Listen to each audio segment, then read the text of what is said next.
I'm often asked about how to connect with the Quran in the month of Ramadan, in particular with people who Arabi is not their first language. Now, one of the mysteries, I think, and one of the secrets that most Arabic people don't tell you about is they don't really understand the Quran a whole lot as well. The Quran is not meant to be self-evident in that sense, that just because you speak Arabic or could read an Arabic newspaper, that you can understand the intricacies of the Quran. Many Arabic people who have memorized, Surah Wal-Adiyati Dabha, فَالْمُورِيَاتِ قَدْحًا فَالْمُغِيرَاتِ صُبْحًا فَأَثَرُنَّ بِهِ نَقْعًا. If you were to ask them now, hey, what does that mean? They're like, يعني لا أدري, and that's why there's something called tafsir. There's tafsir ibn Kathir and al-Tabari and others. And therefore the explanation of the Quran is really just a translation of the Quran in Arabic. The Quran, though, is meant to be searched for. And when you hear that word Quran, it comes from the root qara'a, which means to read for oneself and loud enough for others to hear it. But there's also a secondary meaning that's found in the language of the Arab, which also, it extends into the quru', which means connections. And therefore the Quran wasn't just meant to be read by one person. It's not just about self-study. The concept of the Quran is that it is delivered. So there's a syntax, آمن الرسول بما أنزل إليه من ربه والمؤمنون كل آمن بالله وملائكته وكتبه ورسله. There's a syntax from Allah to the angels who carried the book to the messengers.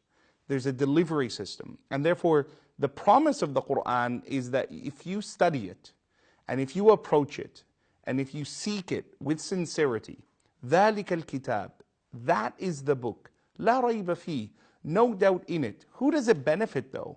لِلْمُتَّقِينَ.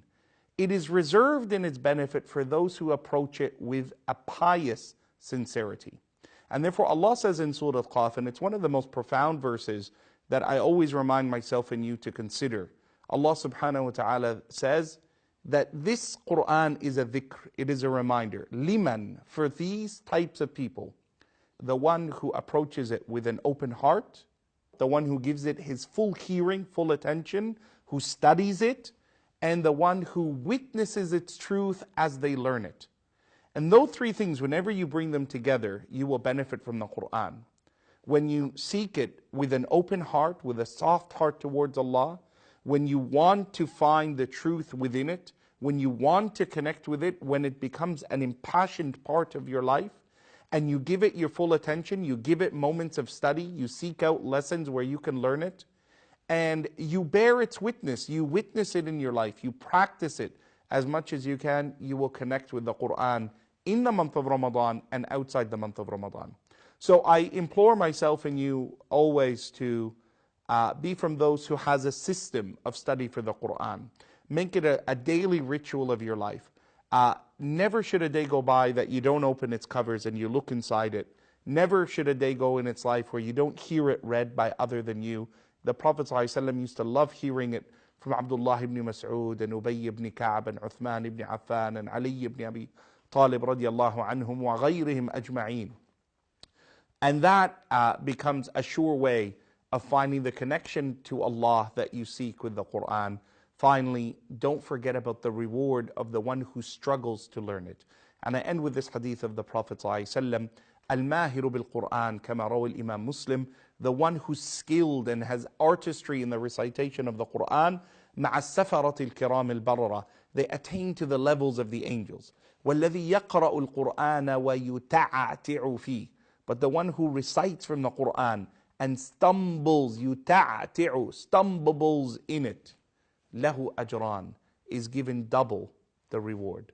May Allah subhanahu wa ta'ala make us from the companions of the Quran. May Allah bless us with its light in this life and in the next.